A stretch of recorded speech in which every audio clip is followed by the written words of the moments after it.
C'est elle, Ndolonodi Alix Naimbaye, qui remplace Ndirassem Lebemadiel au ministère des Hydrocarbures et de l'Énergie.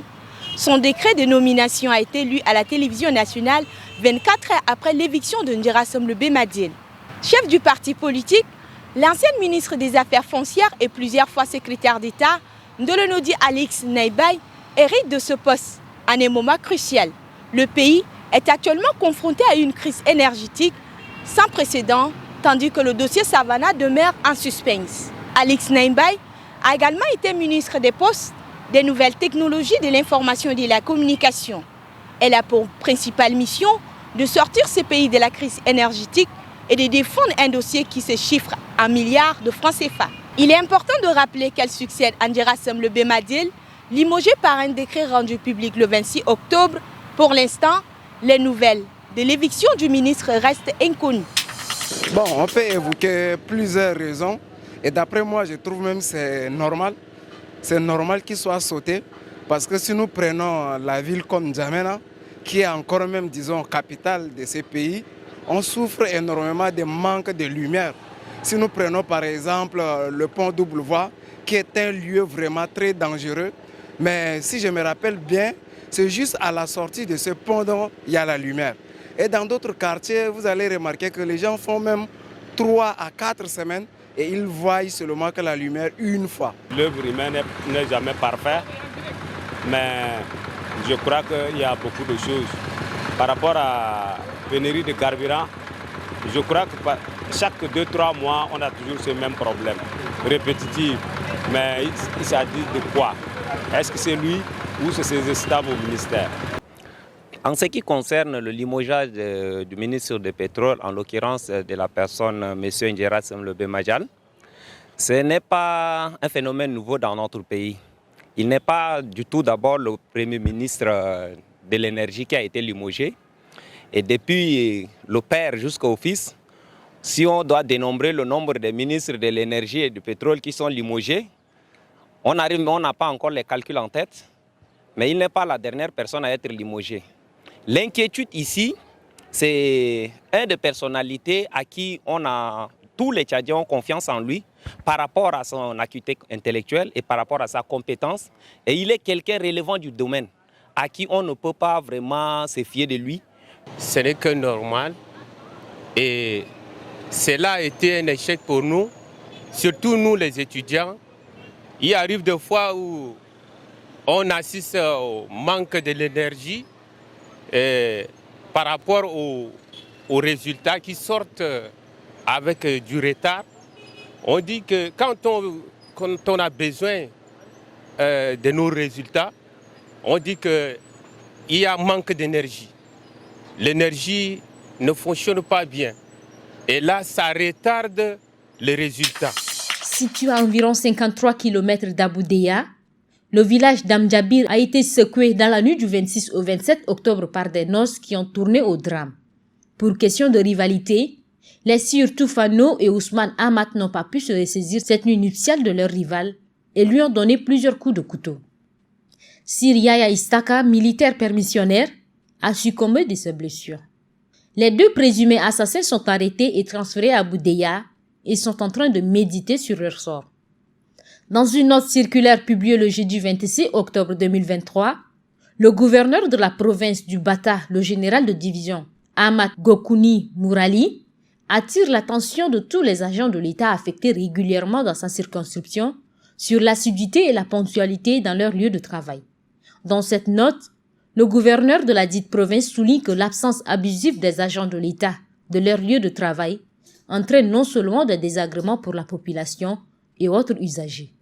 Ceux-ci doivent parfois se résigner à emprunter des voies non autorisées quand les fonctionnaires affectés sont absents de leur poste pendant des semaines sans raison valable.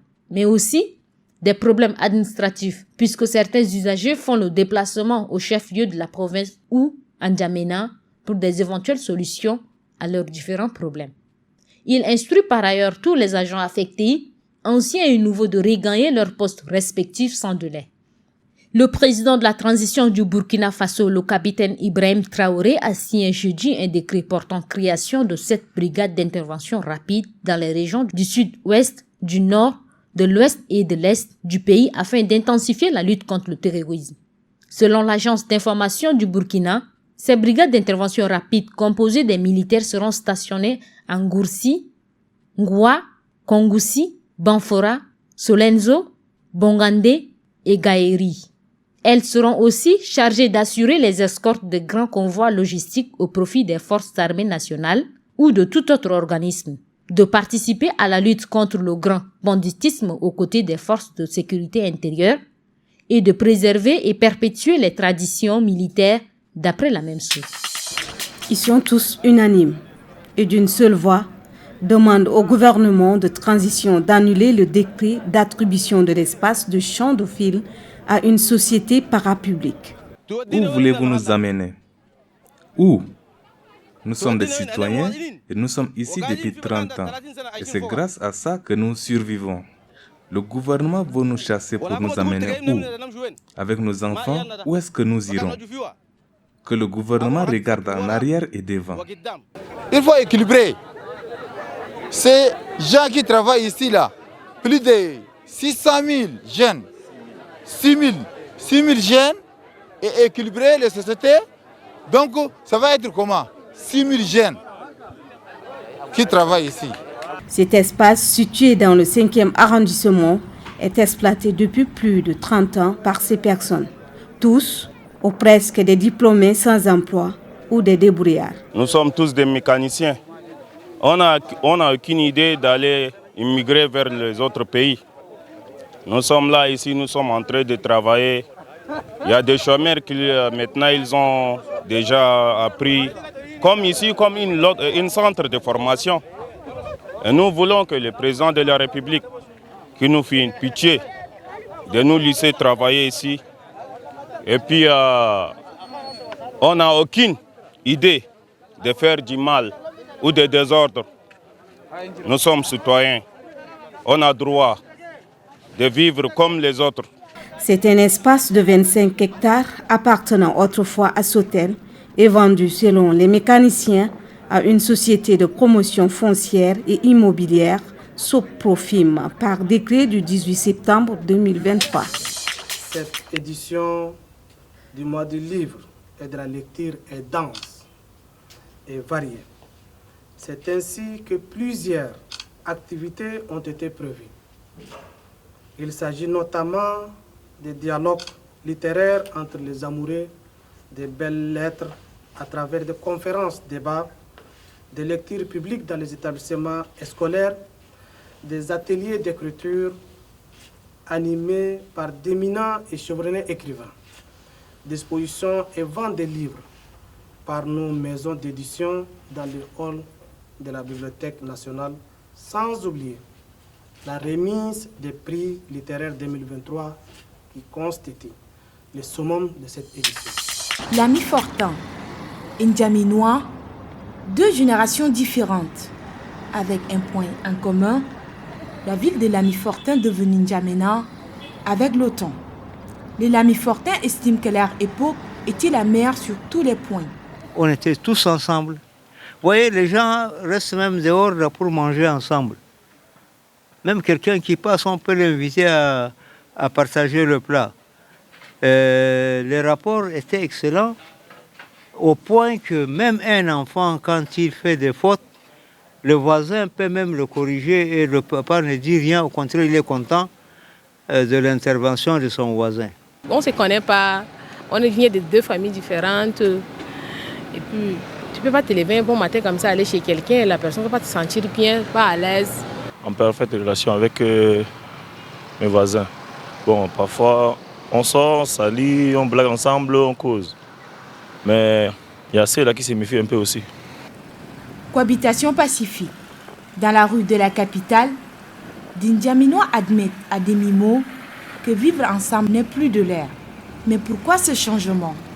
Qu'est-ce qui explique cette méfiance entre les Tchadiens? Le modérisme fait des limites à la population. Ça veut dire qu'aujourd'hui, il se voit modéré. Il préfère rester dans une chaise avec ses enfants à la maison sur une table à manger. Entre-temps, il n'y en avait pas. C'est aussi un problème. Et là, l'autre n'a pas ces mêmes opulences. Il va dire aussi que non, il se voit différent de nous. Ça aussi, c'est un problème. Et c'est pas seulement ça, c'est aussi le développement en tant que tel me met problème. Et où du moment où le développement n'est pas carré et qu'il manque de sensibilisation, c'est-à-dire les gens ne prennent pas le temps de parler de leur passé ou bien de parler des enfants aux autres, même dans une famille de père et un fils, les enfants ne se connaissent pas. La guerre civile de 1979, que le Tchad a connue, est la cause principale de cette réticence entre les Tchadiens, selon les experts.